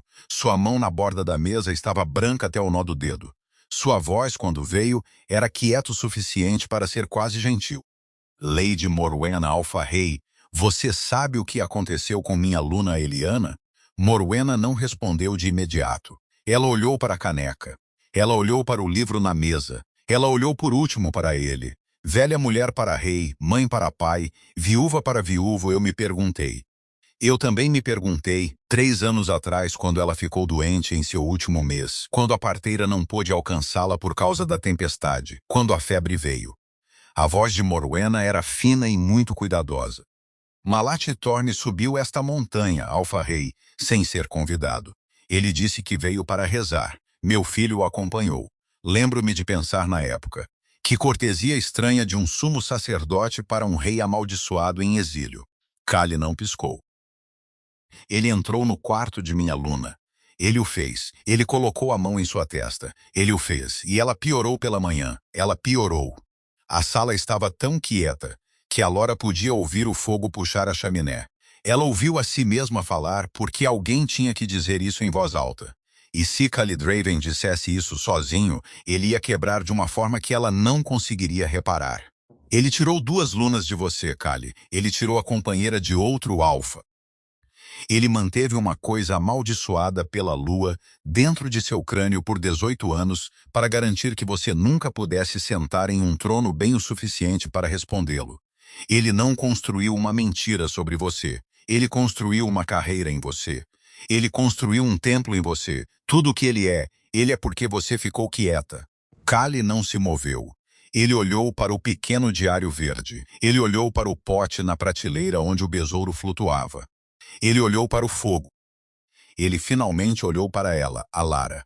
Sim, quando ele vier por nós, e ele virá, você será. Diga de novo. Você será, Alfa-Rei. Lá fora o vento subiu das montanhas negras e pressionou contra as persianas. Em algum lugar na crista, um sino no vale do templo começou a tocar para o rito noturno. Uma congregação estava se reunindo em um salão de mármore pálido para ouvir um sumo sacerdote falar. Ele sorriria enquanto falava. Sua voz seria muito calma. Ele estaria contando os dias naquela voz, para um enterro que ele ainda não sabia de quem. Mestre curandeiro Silwen chegou a Silverhold em uma manhã cinzenta com gelo em seu manto, e uma caixa de couro de instrumentos que não havia sido desembalada em 9 anos, 50 invernos. Cabelo da cor de ferro novo. Ela havia treinado 3 curandeiros que agora estavam no conselho da academia. Ela não falou até desembrulhar cada ferramenta e colocá-la em ordem sobre um linho limpo. Então ela olhou para os anciãos reunidos e para Kaylee Craven no fundo do salão e para a Laravane ao lado dele e disse uma linha antes de começar. Eu não respondo a um templo, eu respondo a um corpo. O que foi, a Lara pensaria mais tarde, a única frase mais linda que ela já ouviu outra mulher falar. O exame durou 3 dias. Silwen trabalhou em uma câmara de pedra sob o tribunal. A Lara teve permissão para auxiliar, o que significava que ela ficava ao lado de Silwen com um pano limpo e um estômago firme, e observava um mestre curandeiro fazer em uma manhã o que nenhum curandeiro lobo em Silverhold jamais concordou em fazer em 3 anos. Silwen mapeou as velhas fraturas no esqueleto de Lady Alera primeiro. Velhas, porque Alera estava no chão há 3 invernos. Cuidadosas, porque os ossos contavam uma história que uma febre não poderia ter escrito. Não havia velhas fraturas em Alera. Não havia nada em Alera além de uma mulher que havia sido envenenada e depois trabalhou até a morte enquanto um sacerdote colocava uma mão em sua testa. Silwen retirou sais de sangue da medula exumada de Alera com uma pequena agulha de prata. Ela cheirou. Ela colocou os sais contra uma tira de pergaminho do templo revestido com os reagentes vegetais que a academia usava para tais coisas. O pergaminho ficou marrom nas bordas. Flor de beladona, a garganta de Alera fechou uma dose de 1 hora lunar, o suficiente para matar uma pequena matilha. Então Selwyn se voltou para Lady Seraphine Blackwood. Seraphine estava morta há apenas semanas. Então seu corpo ainda tinha muito a dizer. Selwyn contou 7 fraturas antigas, 3 costelas, um pulso esquerdo, uma clavícula direita, uma linha fina na mandíbula, uma fratura radial no antebraço que havia curado em um nó do tamanho de um ovo de melro. Todas elas em idades variadas, cada uma delas um pequeno registro escuro de um casamento. Selwyn não levantou a voz. Ela não narrou, ela não atuou. Ela simplesmente trabalhou, o que era pior e melhor e mais verdadeiro do que qualquer pregador em um púlpito de mármore. No final do segundo dia, ela se afastou da mesa e lavou as mãos em água prateada e as secou em linho limpo e se voltou para o ancião Ragnar Stormhold. Mestre curandeiro, disse ela. A mulher Blackwood morreu de ruptura hepática no parto. O fígado foi danificado tanto por trauma contuso ao longo de um período de meses, quanto por um insulto químico administrado oralmente nos últimos 30 dias de vida. Esse insulto químico foi pennyroyal, simicífuga e tanásia em concentrações que nenhuma parteira prescreveria a uma mulher tão avançada em sua gestação. A dose foi calculada para matá-la. Não foi calibrada para poupá-la. Uma pessoa com conhecimento dessas plantas saberia disso. Qualquer curandeiro, qualquer parteira, qualquer graduado da academia. Ela fez uma pausa. Ela olhou para o teto abobadado. Qualquer bibliotecário do templo com acesso aos arquivos de magia lunar. O ancião os abriu e o velho lobo, que se sentava dentro do velho homem, veio à tona. Tragam o sacerdote. Alera estava ao lado de Selwyn com um pano ainda na mão. Ela não se moveu por um momento. Ela estava ciente de Kyle no fundo da câmara, de Rowan na porta, de Lady Morwenna Blackwood sentada em um banco baixo, mãos cruzadas no colo, olhos na parede distante, secos como osso. Ela estava também ciente de uma coisa pequena, quieta e terrível dentro de seu próprio peito. Não triunfo, não alívio, algo mais velho e mais útil do que ambos. A certeza de uma curandeira no fim de um longo diagnóstico correto. Ela olhou para mestre curandeiro Sylvan. Sylvan olhou de volta para ela uma vez. Um pequeno aceno, profissional para profissional. O aceno que um curandeiro dava a outro quando ambos haviam entrado juntos em uma sala que o mundo disse que eles eram pequenos demais para entrar. Aquele aceno foi, Allara entendeu, a primeira credencial que ela já recebeu de um membro da academia. Ela a carregaria pelo resto de sua vida. O resto do dia passou em um borrão de papelada e testemunhos selados, e o escrivão do ancião Ragnar escrevendo muito rápido. Allara não falou muito. Ela não precisava. O corpo havia falado. Os ossos haviam falado. O pergaminho havia ficado marrom nas bordas e contou a última verdade que Alera Draven jamais teria a chance de contar. Naquela noite, de volta à estalagem onde o ancião Ragnar havia ordenado quartos para eles, Kyle a encontrou sentada sozinha na pequena janela. Ela estava observando a torre do sino do templo. As luzes da torre haviam sido acesas em sua hora habitual, mas nenhum sino havia tocado para o rito noturno porque não havia sumo sacerdote para tocá-lo. Ele sentou-se ao lado dela sem pedir. Ela disse, ele acabou. Ainda não. Ele sabe que fará mais um movimento. Que movimento? Kyle ficou quieto por um longo tempo. Ele não olhou para ela. Ele olhou para a torre. Ele tentará se salvar no único lugar onde ainda tem voz, o salão. O salão? Ela assentiu lentamente. Então nos preparamos para o salão. Ele virou a cabeça, ele olhou para ela. A luz da lamparina caía quente no lado de seu rosto. Sua voz, quando veio, era muito quieta. Allara, sim. Aconteça o que acontecer naquele salão, o que quer que ele tente, quero que você saiba de uma coisa. Diga-me, você não falhou, Lady Serafina. Você não falhou, minha aluna. Você não falhou com nenhuma mulher em quem você já colocou as mãos. Você tem carregado um peso que nunca foi seu. Sylvan disse isso em uma câmara sob um tribunal hoje à noite. Amanhã, o salão a ouvirá dizer isso em voz alta. Eu a ouvirei, em voz alta, e quero que você a ouça agora neste quarto, do homem que a observou carregá-la por 3 luas e não soube como ajudá-la a depositá-la. Ela não conseguia falar. Ele não pediu para ela. Ele apenas estendeu a mão pelo pequeno espaço entre eles e pegou a mão dela e a segurou. Não como companheiro, não como alfa, como testemunha. A única coisa que todo curandeiro, no final, mais precisa receber. Ela o deixou segurá-la. Lá fora a torre permaneceu silenciosa. Lá dentro, um fogo ardia baixo. E a última noite, antes do julgamento, passou em um pequeno quarto sobre um vale que, sem que ele ainda soubesse, já era de Caeldraven novamente. Eles julgaram Malativon no salão principal de Silverhold 2 dias depois. O salão estava muito cheio. Metade de Iron Fang havia cavalgado. A galeria corria com mantos escuros e olhos escuros. Alora sentou-se na segunda fileira, com a velha mãe Brin de um lado dela e Lady Morwenna Blackwood do outro. Morwenna segurava o livrinho verde no colo. Ela o segurava como se fosse a última coisa viva que ela tinha. Caeldraven sentou-se na frente, no banco do Alfa. No assento que esteve vazio por 3 invernos e formalmente proibido a ele por um mandado que o próprio Malati havia redigido. Ele sentou ali em couro preto e o colarinho Draven com trabalho em prata. Ele não falou. Ele não precisava. Sua presença falava por ele. Porque um salão cheio de lobos que passaram 18 anos ouvindo que um rei alfa estava quebrado, agora olhavam para um rei alfa que claramente não estava. O que era, em si, um testemunho que nenhum sacerdote poderia argumentar. Malativon foi trazido na cor cinza profunda do templo. Sua estola sumiu. Suas mãos estavam presas em uma fina corrente de corda prateada. Ele caminhou como se a corda não importasse. Seu rosto estava composto. Seus olhos estavam quietos.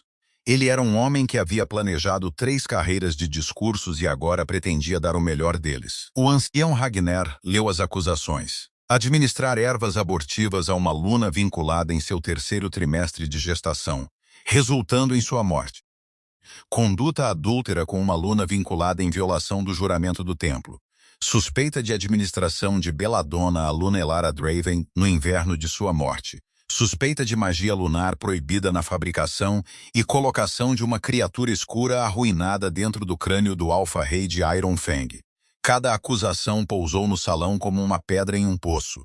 Malakai sorriu na última. Pequeno, tolerante, como se o ancião tivesse sugerido que ele havia roubado a lua. Ancião Stormhold. Com respeito. Ficções. Mestre curandeiro Silwen forneceu evidências físicas para as 3 primeiras. Mestre curandeiro Silwen é uma mulher com suas próprias querelas com o templo. Fico chocada, embora não surpresa, que ela aproveitaria a chance. O ancião Ragnar não respondeu a isso. Ele olhou para o promotor na frente. Um ancião mais jovem chamado Corin. Um lobo que nunca sorriu em público em sua vida. Corin se levantou. Ele colocou o diário de Serafine como prova.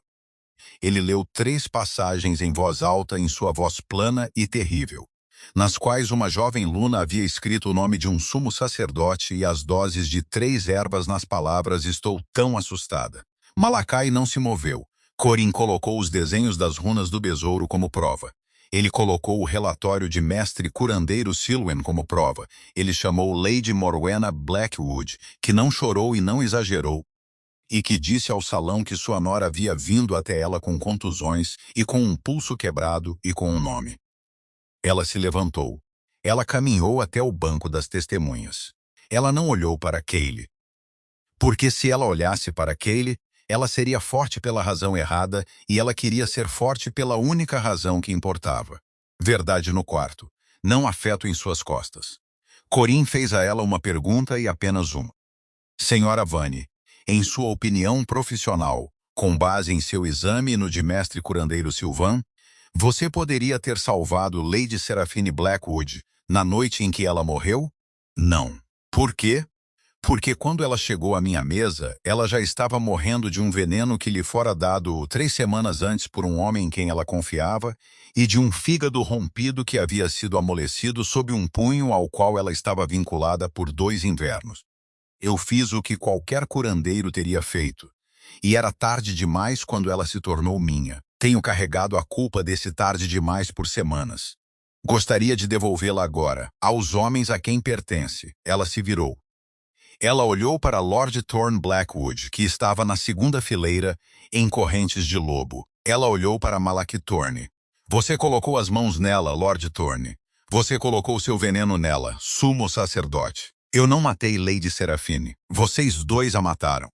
Vocês simplesmente não são corajosos o suficiente para sentar na mesma fila. O salão respirou como um só animal. Malachi Thorne se levantou lentamente. Com correntes e tudo, posso falar, ancião, você pode. Posso falar francamente, você pode. Sua voz era quente. Era a voz que ele usara do púlpito por 2 décadas. Era tão adorável de se ouvir. Era a beleza que sempre fora o truque. Ancião Stormhold. Irmãos e irmãs, esta curandeira, esta pobre curandeira humana, foi encurralada em uma história da qual não pode escapar, e em seu medo ela se agarrou ao maior vilão que pode nomear. Eu a entendo. Eu a perdoo. Eu a perdoaria 100 vezes. Mas você não pode fundar um veredito em uma mulher assustada, e no luto de uma sogra, e você não pode condenar um sumo sacerdote de Iron Fang pelos desenhos de um inseto rabiscados em uma página em uma cozinha de montanha. Ele se virou. Lentamente. Ele olhou diretamente para Khalid Raven, Alpha Rei. Kaylee não respondeu. Malachi. O salão prendeu a respiração. Alpha Rei, eu ouvi sua voz por muito tempo. A garganta de Kali ainda estava rouca. Isso tornava as palavras mais pesadas.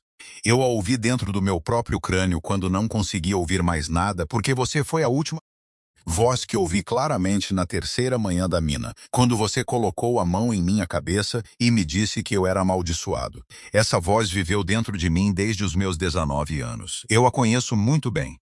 Eu conheço seus lugares quentes. Eu sei onde ela mente. O rosto de Malachi não se moveu. Então, quando você diz que me amou, sumo sacerdote, eu gostaria que você soubesse que eu também ouvi isso, e decidi que não é verdade. O salão se manteve, o sorriso de Malachi permaneceu. Mas algo atrás de seus olhos mudou. E pela segunda vez na duração deste acerto de contas, a Lora viu o meio segundo em branco do jogador de cartas aparecer atrás de seu rosto. Ele ergueu as mãos algemadas. Ele os colocou deliberadamente sobre o coração. Começou a cantarolar baixinho, quase docemente, uma figura de 3 notas que descia, subia e descia novamente. A cabeça da velha mãe Brin ergueu-se ao lado de Alora como uma cadela farejando fogo. Alora, estou a ouvir. Essa é uma cadência de ligação lunar. Menina, eu sei. Ele estava a abrir um portal no meio do salão. Eu sei. A pedra sob o estrado das testemunhas ficou subitamente quente. O ar por cima dos ombros de Malak dobrou-se ligeiramente, como o calor que se dobra sobre uma estrada de verão. Um círculo muito tênue de luz prateada pálida começou a desenhar-se nas lajes à sua volta. O seu cantarolar aumentou. Ele ia sair da sala, não pelas portas, mas pelo chão, o que significava que ele tinha construído para si uma fuga no meio do seu próprio julgamento. O que significava que ele sabia desde o momento em que Siluan tocou no primeiro osso que um veredito ia cair, o que significava que um sumo sacerdote de Iron Fang, no meio de um templo cheio, tinha preparado uma peça de feitiçaria lunar proibida para salvar a própria pele, o que era em si uma condenação se alguém no salão vivesse tempo suficiente para o dizer em voz alta. Alora moveu-se porque tinha sido ela quem estudara o escaravelho. Tinha sido ela quem traçara suas runas. Tinha sido ela quem passara 3 noites a ler as pequenas páginas roubadas do velho herbolário de Alora que ela trouxera na sua capa naquela manhã sem saber por quê. Exceto que ela aprendera aquele mês a confiar na comichão na nuca. Ela meteu a mão na capa.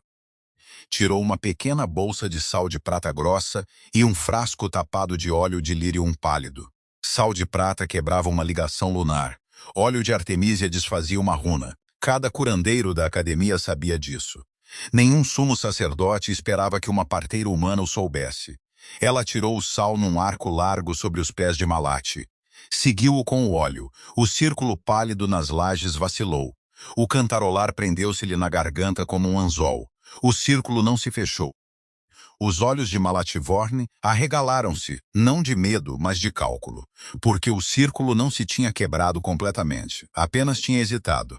Ele teria mais uma respiração, talvez duas. Ele inspirou. Começou a cadência novamente. Kaylee Draven levantou-se. Ele não gritou, porque um rei alfa que recuperara a voz há 3 semanas não precisava de gritar. Ele passara 18 anos a aprender o quão longe um pequeno som podia ir. Passara 3 semanas a reaprender a torná-lo uma arma. E ele tinha uma coisa na garganta agora que Malat Vorn passara 18 anos a garantir que nunca aconteceria dentro daquele salão. Comando Alfa. Saiu dele baixo. Saiu dele uniforme. Saiu dele direcionado. Ajoelha-te. A palavra não aterrou no ouvido. Aterrou na espinha. Cada lobo no salão sentiu-a passar por eles. Não uma compulsão. Um reconhecimento. O velho conhecimento profundo dos ossos que todo metamorfo carrega desde o nascimento, da voz que tinha permissão para os nomear. Rolou sobre o mármore como um sino batido debaixo de água, e cada lobo que não era Malat Vorn apoiou os joelhos contra ele porque não tinha sido direcionado a eles. Tinha sido direcionado a um homem. As pernas de Malat Vorn dobraram-se, não graciosamente, não por escolha. Os seus joelhos bateram na pedra com um som que todo o salão ouviu. O cantarolar sufocou. O círculo, pálido nas lajes, brilhou uma vez e apagou-se. O silêncio do templo voltou a invadir. Por um único batimento cardíaco retido, ninguém na sala se moveu porque todos estavam a fazer a mesma conta. Um rei amaldiçoado não podia ter comando alfa. O comando alfa exigia uma garganta completa. Uma garganta completa exigia um lobo completo.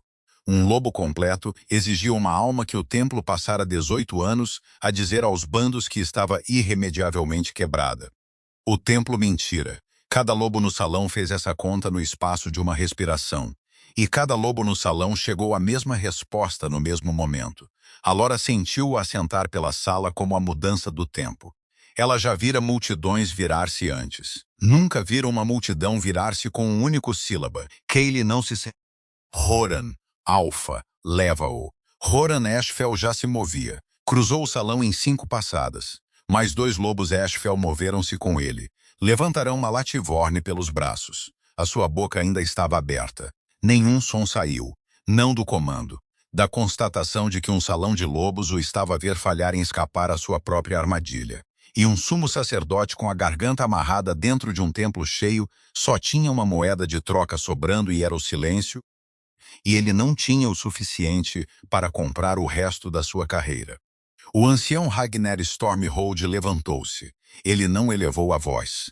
Não precisava. Pela autoridade deste conselho e pelo antigo rito dos bandos de Iron Fang. Pela acusação de assassinato por meios químicos da senhora Seraphine Blackwood. Pela acusação de assassinato por meios químicos da Luna Elira Draven. Pela prática de feitiçaria lunar proibida, pela acusação de agressão por feitiçaria lunar contra a pessoa do rei Alpha Kaylee Draven, Malat Vorn, anteriormente sumo sacerdote de Iron Fang, é sentenciado a confinamento perpétuo nas criptas abaixo. O seu nome é riscado dos registros do templo. A sua voz é riscada do púlpito. Os seus escritos são ordenados a serem destruídos. Ele virou-se. Olhou para Lord Thorn Blackwood. Pela acusação de agressão durante o período de um casamento ligado à pessoa da senhora Seraphine Blackwood, e pela acusação de homicídio contributivo por essa agressão, Lord Thorn Blackwood é sentenciado a 10 invernos de trabalhos forçados nas minas de Silverhold. Thorn não lutou. Ficara com o rosto cinzento. Parecia mais cansado do que qualquer outra coisa. O ancião Ragnar virou-se por último para a Lora, mestra Vani. Todas as acusações contra si são arquivadas. Em registro, este conselho oferece-lhe as desculpas formais do bando de Iron Fang. Serão inscritas no rol dos anciãos. Ela pensara, desde a convocação do templo, que choraria quando chegasse esse momento, mas não chorou. Porque as desculpas já eram demasiado pequenas para o que lhe custaram, e ela não tinha espaço para elas e para o luto ao mesmo tempo. Ela apenas inclinou a cabeça. Disse as palavras corretas. Olhou para Kaylee Draven, na frente do salão, e compreendeu num segundo tênue que aquela era a primeira vez na sua vida inteira que uma sala dizia em voz alta que ela tinha estado certa. Ela ia ter de aprender uma nova postura para o resto da sua vida. Esta era demasiado nova para vestir ainda. Fora do salão, o céu sobre Silverhold estava pálido e limpo. O vento cheirava a neve. Kaylee saiu ao lado dela com o bando Ashfell atrás deles, e ninguém nos degraus do templo lhes bloqueou o caminho, e ninguém nas pedras do pátio baixou os olhos. O reino, no espaço de uma sílaba, tinha se lembrado do seu rei Alpha. Ela pensaria nisso anos mais tarde como o momento em que Iron Fang suspirou. A neve chegou na segunda semana após o julgamento. Veio numa queda suave e lenta que abafou os pinheiros. Callie e Alara estavam na varanda de Ravenspire e observaram-na encher o pátio. Ele tinha uma caneca de chá escuro na mão. Ela tinha sua mala médica ao ombro porque estivera acordada desde antes do amanhecer com um parto difícil na aldeia e ainda não a tinha desapertado. Ele disse, Alara? Ela disse, sim. Lembras-te da noite em que nos sentamos à lareira? Na noite após o escaravelho? Quando te disse que queria fazer-te uma pergunta? Quando acabou, lembro-me. Acabou. Ela não se virou para olhá-lo porque ia chorar se o olhasse, e não queria chorar na primeira manhã da sua vida real. Manteve os olhos no pátio e na neve a cair. Pergunta. Alara Vane. Sim. Eu não me casei contigo para seres curandeira. Eu não me casei contigo para seres um resgate. Eu não me casei contigo porque um conselho de velhos nos empurrou um para o outro na mesma tarde. Casei-me contigo porque um sumo sacerdote num púlpito de mármore disse a um reino que uma mulher humana não tinha o direito de tocar num lobo, e eu odiava aquele homem antes de odiar mais alguém no mundo, e teria casado com qualquer um que ele denunciasse. Isso foi verdade há 4 luas, eu sei. Já não é verdade. Continua. Gostaria de saber se ficarias. Não porque um conselho te mandará de volta para uma mina se te fores embora. Não porque um alvará o exija. Não porque ainda preciso de ter o ouvido limpo 2 vezes por semana. Porque tu queres. Porque eu quero que tu queiras. Porque há muito tempo que não quero nada tão claramente como te quero nesta lareira de manhã. Ela não respondeu durante muito tempo porque a resposta já estava no seu peito, e ela teve de esperar que se tornasse uma forma que pudesse dar com a boca. Callie? Sim. Já fui escolhida uma vez antes por um homem que casou comigo por terras de pomar e nunca uma vez me olhou da forma como me olhaste através de uma jarra de vinho prateado. Decidi algures neste inverno que não serei escolhida por esse tipo de razão novamente. Entendo que não estou acabada. Desculpe. Decidi que só ficarei numa casa que eu escolher. Esta é uma casa que eu escolho. Tu és uma lareira que eu escolho. Se queres uma esposa, eu sou a tua esposa. Se queres uma companheira, eu sou a tua companheira. Se queres uma luna alfa, essa é uma conversa mais longa porque eu não sou uma loba e ainda não sei como é uma luna humana neste reino, mas podemos descobrir. Ele ficou muito quieto por um longo momento. Alora, sim, passarei o resto da minha vida a descobrir. Ela virou-se então porque já não se importava se chorava. Deixou que ele visse o seu rosto. Ele pousou a caneca no parapeito da varanda. Pegou na sua mão fria na sua mão quente. Não a beijou. Pressionou a sua testa contra a dela, lobo contra a curandeira, da forma como Horan pressionara a sua contra a de Callie no dia em que o mundo inclinou. Ela compreendeu, a forma como seu povo dizia a maior coisa que tinham. Ele disse muito baixinho no pequeno espaço entre eles. Eu escolhi-te, eu escolhi-te. Os invernos que se seguiram foram a construção de um reino e de um casamento e de um pequeno rapaz de cabelo escuro que nenhum deles ainda sabia imaginar. Callie reconstruiu o templo, não o edifício, o cargo. Ele desfez o poder de Malaquivorne linha a linha. Nomeou uma rotação de sacerdotisas e sacerdotes da Casa dos Curandeiros do Norte. Nenhuma voz única deteve o púlpito por mais de 12 luas. Nenhum sumo sacerdote podia dar um sermão sobre a morte de uma luna sem um curandeiro presente. O ancião Ragnar comentou secamente numa reunião uma tarde que esta era a primeira lei na história de Iron Fang escrita para impedir um homem específico. Alora abriu uma casa de cura em Silverhold, recheou-a com 3 das netas da velha mãe Brin e um dos estudantes da academia do mestre Sylvan. Escreveu um artigo sobre o reconhecimento de danos silenciosos em companheiros ligados. Enviou-o para a academia. A academia imprimiu-o. Cada parteira do reino carregava uma cópia dentro da sua mala no prazo de 1 ano. O artigo começou na sua caligrafia simples com uma única linha que a academia deixou inalterada. Se uma mulher estremece quando o seu companheiro entra na sala, olha para as suas costelas antes de olhar para a sua barriga. Callie, por sua própria e quieta insistência, foi para a academia no segundo inverno estudar cura de bestas sob o mestre Selwyn. Ele era o aluno mais velho no chão e o mais silencioso, o que os jovens alunos inicialmente confundiram com o velho rumor. Não era. Era concentração. Ele queria saber por que uma runa podia ligar uma pequena criatura viva a uma grande. Ele queria saber quantos outros homens no reino poderiam, neste exato momento, estar a carregar uma pequena coisa escura atrás das suas orelhas. Estabeleceu uma clínica de rastreio no segundo ano com a Lara. Entre eles, trataram 11 casos, nenhum tão antigo como o seu, todos pelo menos obra da mesma mão, que era a mão de Malachi Vaughn, que tinha chegado mais longe do que as criptas poderiam alguma vez responsabilizá-lo. O que significava que a Lara Vaughn e Kaylee Dravin passaram uma grande parte do segundo ano a viajar para pequenas casas de bando no país distante, abrindo ouvidos e devolvendo vozes aos homens. Havia viúvas nesse país que choraram quando seus filhos lhes falaram pela primeira vez em uma década. Havia lobos nesse país que tentaram dar a Callie Dravin às suas gargantas. Ele não as aceitou. Ele disse sempre a mesma coisa. Ele disse sempre isso com a mesma voz firme, rouca, paciente. Eu não vos salvei, ela salvou-vos. E vocês não tiveram de ficar calados. Vocês só tiveram de ser ouvidos. O próximo homem que vos disser que a vossa dor não é real é o inimigo. Não a dor que se tornou, ao terceiro ano, um ditado na casa dos curandeiros. Voltaram para a casa da última dessas viagens na primavera do terceiro ano. Ela estava cansada. Ela estava também, percebera no segundo mês dessa viagem, e não contou a ninguém, grávida. Ela contou-lhe na sua própria lareira na primeira noite em casa. Ela teve muito medo quando lhe contou, porque uma vida inteira a ver lunas morrerem em mesas não deixava uma curandeira neutra sobre a sua própria barriga.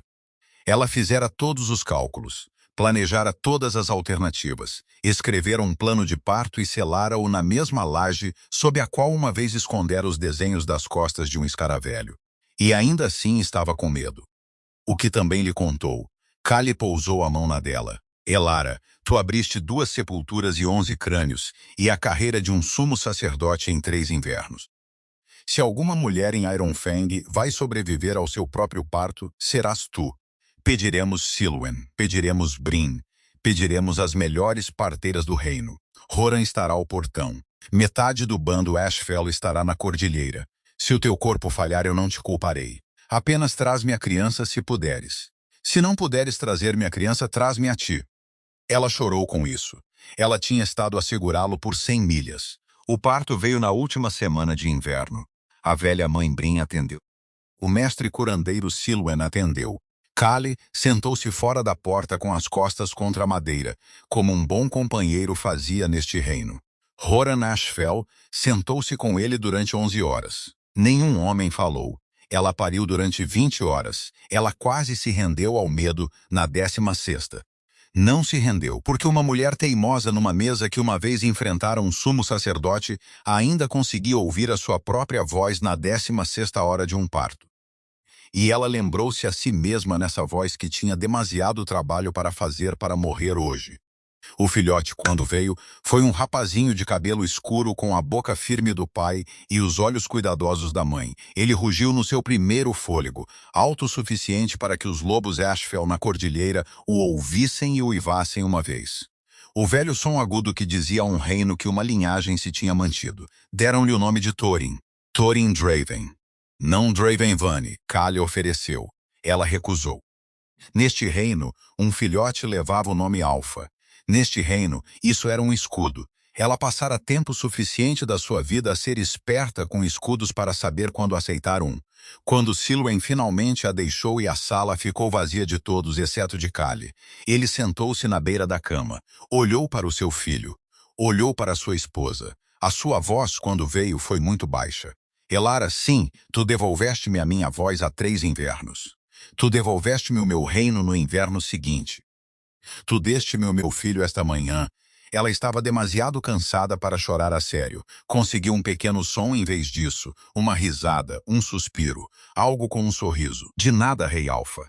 Ele inclinou a testa para dela. Eu escolhi-te. Eu escolhi-te. O filhote dormiu entre eles. Lá fora, o vento movia-se nos pinheiros. Uma única lâmpada ardia na janela da fortaleza de Ravenspire. E qualquer viajante na estrada da cordilheira naquela noite, olhando através das árvores, poderia tê-la visto e pensado apenas que alguma família quieta vivia ali. E nunca adivinhariam o peso do que aquela lâmpada custara, o que era talvez a melhor coisa sobre ela. Há uma lição debaixo desta história, e eu quero expô-la claramente antes de fecharmos. Khalid Draven passou 18 invernos acreditando numa mentira sobre si mesmo. Anciãos, um reino, um sumo sacerdote e, no final, a sua própria voz interior disseram-lhe a mesma mentira. Que o seu silêncio era castigo, que as suas perdas eram culpa dele, que a sua aflição era prova da sua indignidade. Sabem qual foi a crueldade mais profunda dessa mentira? Não foram as palavras ditas do púlpito. Foi que Kali, sozinho em Ravenspire em longas noites de inverno, chegara a dizer as palavras de volta a si mesmo no escuro. É isso que uma longa mentira faz a um homem bom. Ensina-o a tornar-se o seu próprio acusador.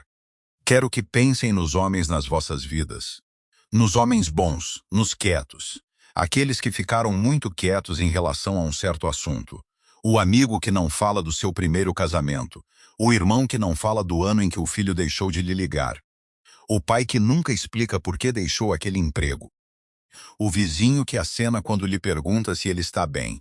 Alguns deles estão a carregar algo pequeno e escuro que foi colocado ali há muito tempo por uma voz em que confiaram, e ninguém pensou em olhar. Essa é a primeira coisa que esta história vos pede: olhar, não arranjar, não dar sermão, olhar. Sentar-se com um homem quieto na vossa vida e fazer-lhe uma pergunta honesta e depois ficar quieto tempo suficiente para ouvir a resposta. Não precisas de ser um mestre curandeiro para fazer isso. Elara Vani não foi. Era uma parteira de campo com livros emprestados e mãos firmes. O que ela tinha e mais ninguém no reino tinha era a decisão de olhar novamente, depois de uma sala inteira lhe ter dito para não o fazer. Essa decisão é pequena. Está disponível para ti hoje. Não custa nada senão a tua coragem, e pode salvar uma vida. Aqui está a segunda coisa.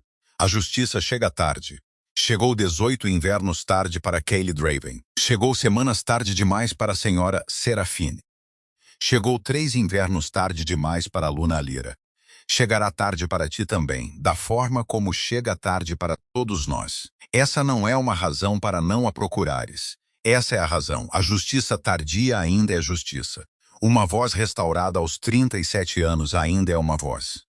Uma verdade dita numa sala cheia após uma década de sussurros ainda é a verdade. Não deixes que ninguém na tua vida, não deixes que ninguém a ler isto, te diga que passou demasiado tempo para procurar o que é verdadeiro. O ancião Ragnar Stormhold tinha 68 invernos quando se inclinou no seu alto assento e disse as palavras: "Este não é o teu salão hoje." Foi a frase mais corajosa que ele alguma vez disse, e ele esperou a maior parte da sua vida para a dizer. Se há uma verdade que tens esperado permissão para dizer, considera esta a tua permissão. Há uma última coisa que quero dizer antes que o fogo se apague. Há um pequeno memorial no país distante de Ironfen. Fica ao lado de uma casa de cura de aldeia que Elara Vani abriu no 6º ano do reinado de Kali. É uma única pedra, não maior que uma pedra de lareira. Não há nada nela, exceto uma linha que os próprios aldeões gravaram no granito num verão sem pedir permissão a ninguém. A linha diz: "Diz-me onde dói." Esse é todo o truque. 4 palavras. Isso é o que uma curandeira de campo disse a um rei amaldiçoado no meio da noite, quando ninguém no mundo se incomodou em perguntar-lhe. Isso é o que um reino quebrado precisava de ouvir durante 18 invernos e não ouviu. Isso é o que os homens bons nas vossas vidas estão à espera de ouvir agora, nesta semana comum, de quem quer que os ame o suficiente para perguntar. Gostaria de vos perguntar algo antes de irem. Quem na vossa vida ficou quieto sobre um assunto de que costumava falar? Quem é o homem na vossa família, ou na vossa rua, ou no banco da vossa igreja, que ficou muito quieto em relação a um certo ano da sua vida? O que vos custaria sentar-se com ele esta semana e fazer-lhe uma pergunta honesta e depois ficar quieto o tempo suficiente para ouvir a resposta? Digam-me nos comentários. Contem-me sobre o homem que parou de falar de um certo tempo. Contem-me sobre o amigo que notaram que ficou quieto.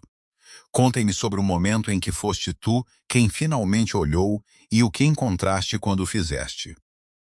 Há um homem a ler isto hoje que está à espera que uma Lara Vane se sente à sua mesa e diga simplesmente, diz-me onde dói. A vossa história nos comentários pode ser a história que o alcança. E se a história de Lara Vane e Kaylee Draven significou algo para vós, se a pequena jarra de vinho prateado vos lembrou de alguém que amais, fiquem conosco. Há mais histórias nesta lareira. Há mais silêncios à espera de ser quebrados e há sempre, sempre espaço para mais uma boa noite. Durmam bem. Olhem esta semana para o homem quieto na vossa vida. Ele vale a pena o olhar.